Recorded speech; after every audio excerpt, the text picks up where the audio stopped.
What is up, guys? Welcome back to the Lumsden Motorsports Garage. I'm Wade Lumsden. We're going to get ready for the High Desert Classic at Winnemucca Regional Raceway. Going on this Friday and Saturday. Friday nights $2,000 to win. Saturday nights $3,000 to win. And we got some tune-up stuff to do and a distributor to change. And man, we're not too far off from being ready. But I got to be ready and loaded up Thursday night.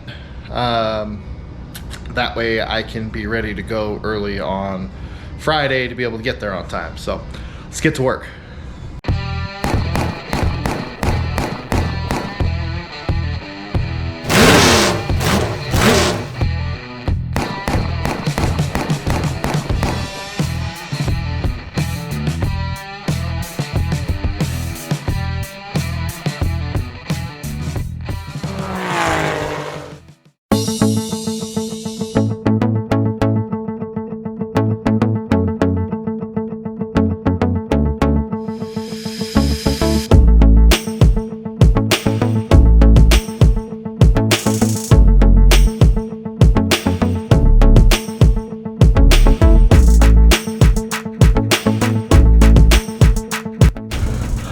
So while I have all the spark plugs out, I'm actually going to do the distributor too, but I need to find top dead center. So what I did is I took a little piece of rag and shoved it in the #1 spark plug hole.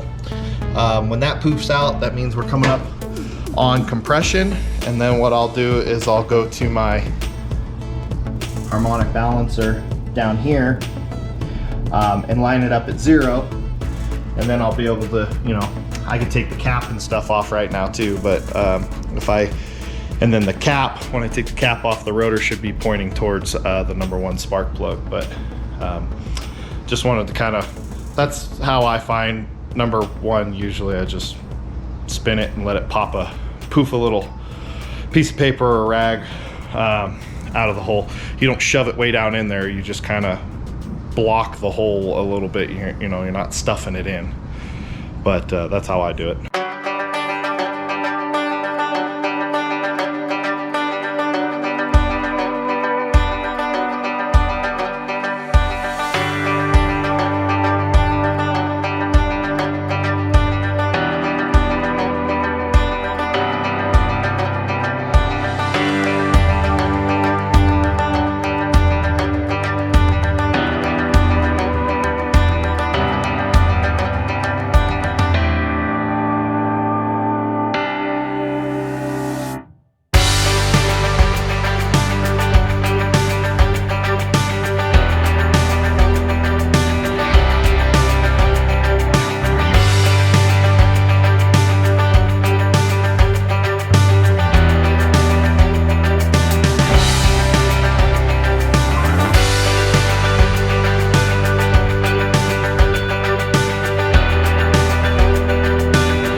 All right, new distributor is in.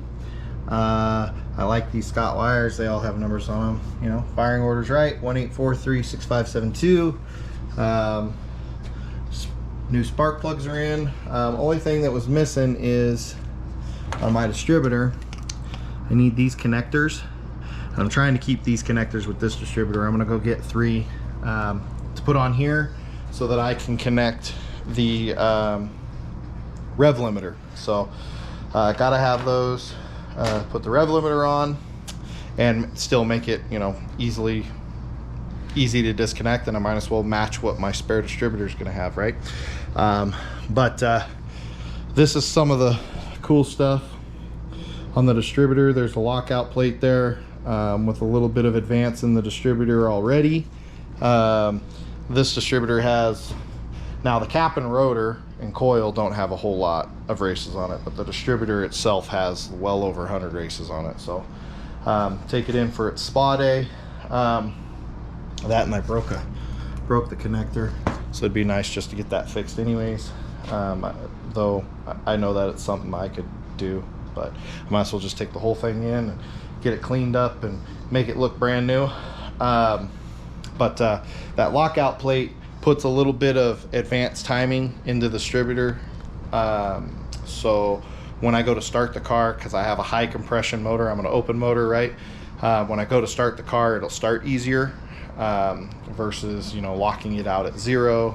It might struggle when the car gets warm, but that makes it to where it'll start easier when the car's warm. So if that's not something you do, maybe talk to your distributor guy or call Competition Carburation. He can hook you up with the plate to do it. You know, it might help you at the tech pad at the end of the race, you know, because you won. And you got to fire your car back up, so that might help you. Or worst case scenario, it might help the car fire back up if, you know, you get dumped with 5 laps to go and the car's already way warm, and now you got to get the car fired back up. So that might help you. But I'm gonna go ahead and get those parts and pieces off camera and finish putting that together. But technically right now I should be able to start the car up without the rev limiter hooked up. So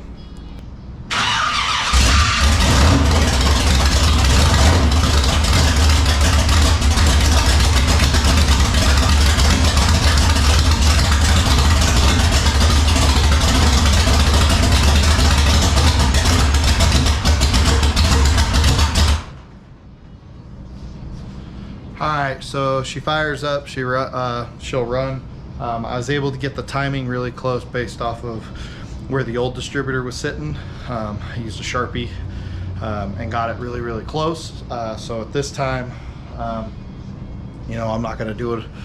I don't have to do it on camera, but I'm going to let the car warm up, and then I got to bring the RPMs up, and I'm actually going to hit it with a timing gun. But you guys don't need to sit and watch the car warm up, so we'll get back to you.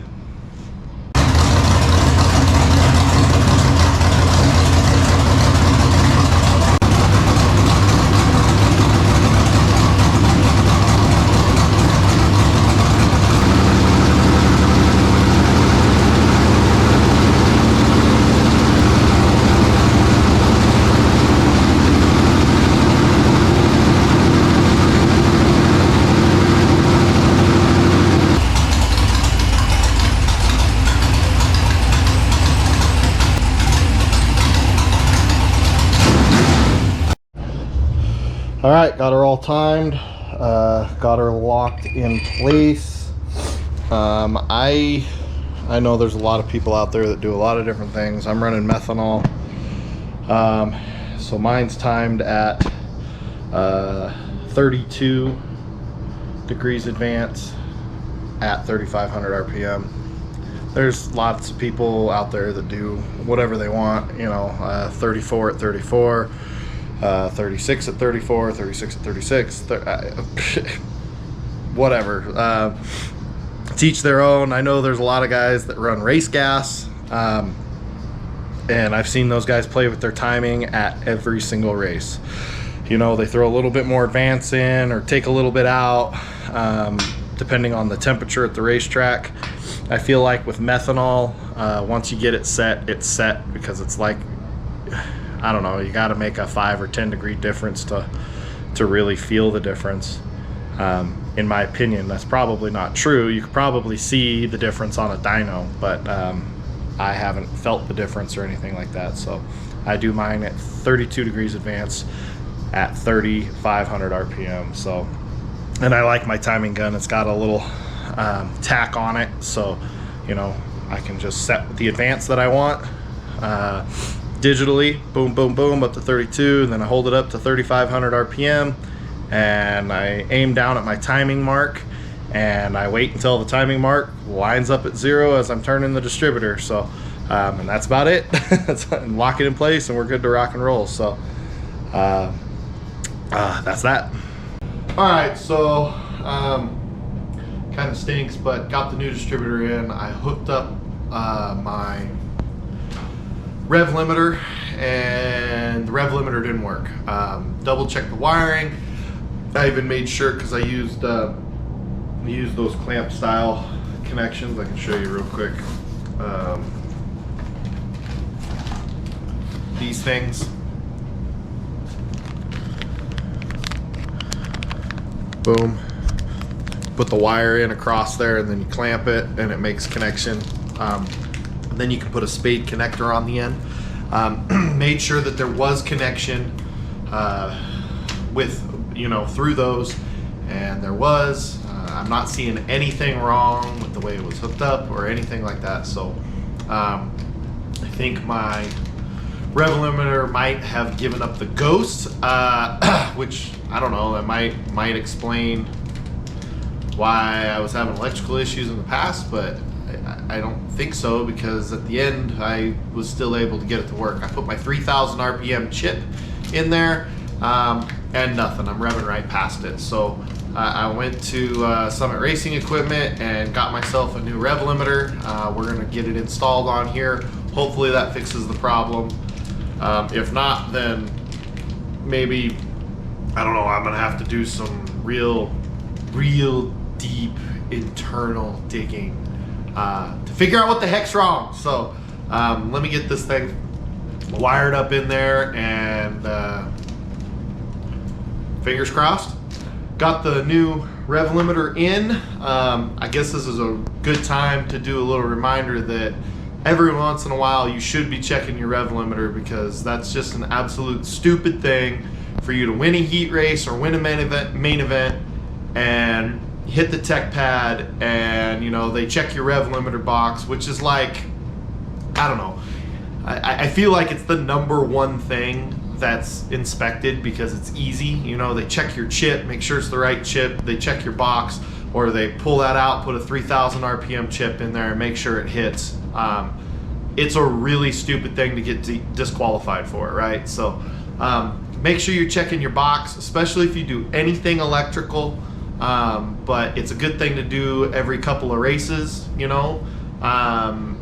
just throw that in there, throw your 3,000 RPM chip in there, or 4,000 or whatever, and make sure it bumps off of it the way that it should. So plus you can check the resistance of your actual chip that's in your box and make sure that's still within range, so you don't get busted for a chip that's out of range too. So make sure you're doing those things every once in a while. I have seen so many people get disqualified because they had something in there, they installed it, and the next season or 10 races later or whatever, they actually win a race and something bad, like the chip went bad, or like my box failed. I would never know that my box failed unless I tested it, right? Unless I threw a 3,000 RPM chip in there, because the car runs great even when the box has failed. So make sure you're checking those things. I would hate for something like that to happen to you. So now I'm just buttoning up, tying up wires, and getting that ready to rock and roll. And just a bunch of little simple stuff. You make it look nice and keep wires tied up and away from getting burned and dropping down in my way as far as underneath the dash area goes. So I'll kind of give you a look as to what I'm doing under there. All right, so first thing you'll notice is I put some shielding around the wire. I left a little bit of the ends open to where you can see what the wire colors are and stuff. That way they can be inspected. Same thing with here.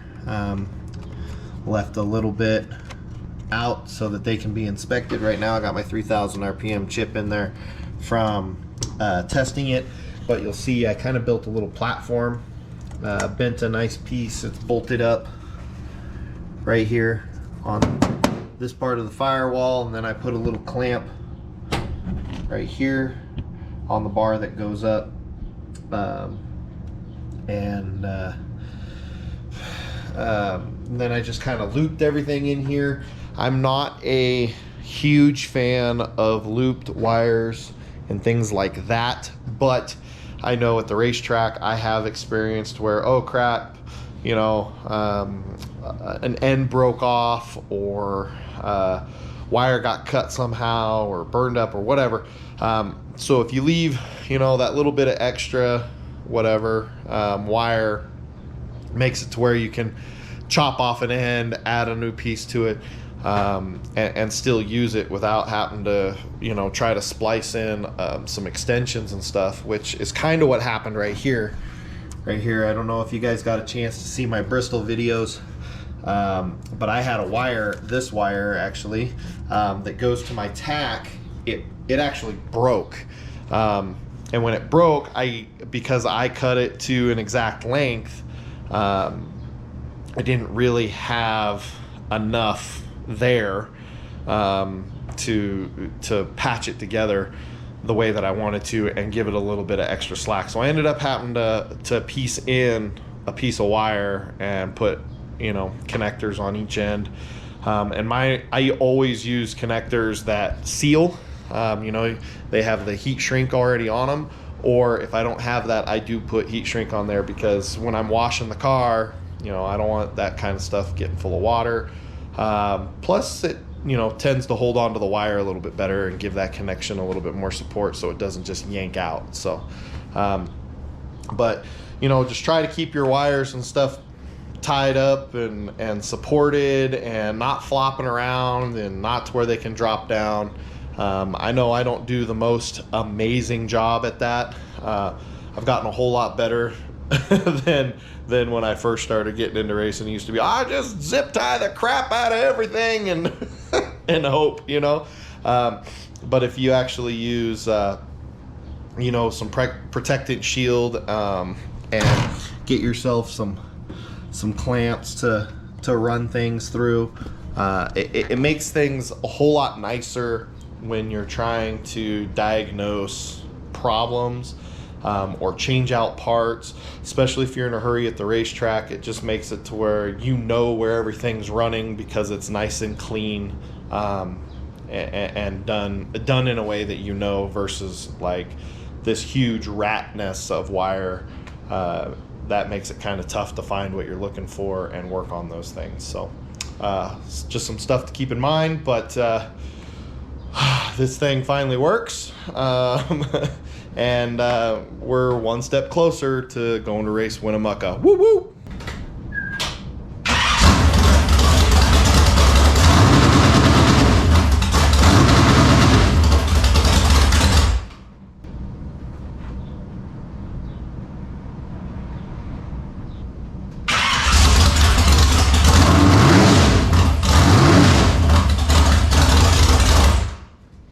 Oh sure, as soon as I'm gonna start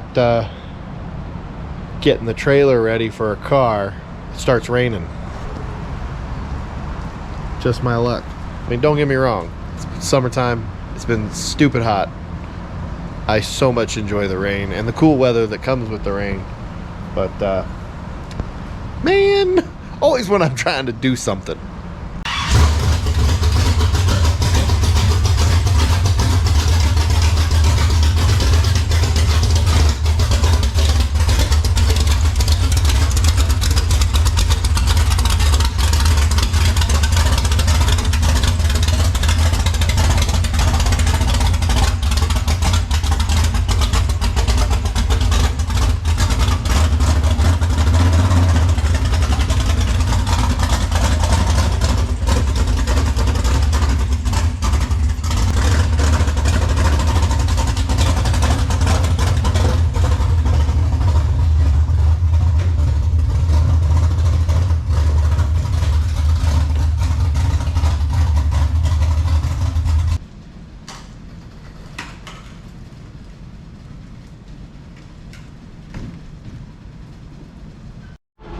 All right, guys, car's loaded. Just some last minute stuff to load up. Boom. A couple other things inside the house and gear and all of that happy stuff. But yeah, I think we're ready to go. So Winnemucca, Nevada, Friday and Saturday night. I think it's 2,000 to win on Friday night, 3,000 to win on Saturday night. So I'm excited to go race. So don't forget to like and subscribe, comment below, and we'll catch you guys next time.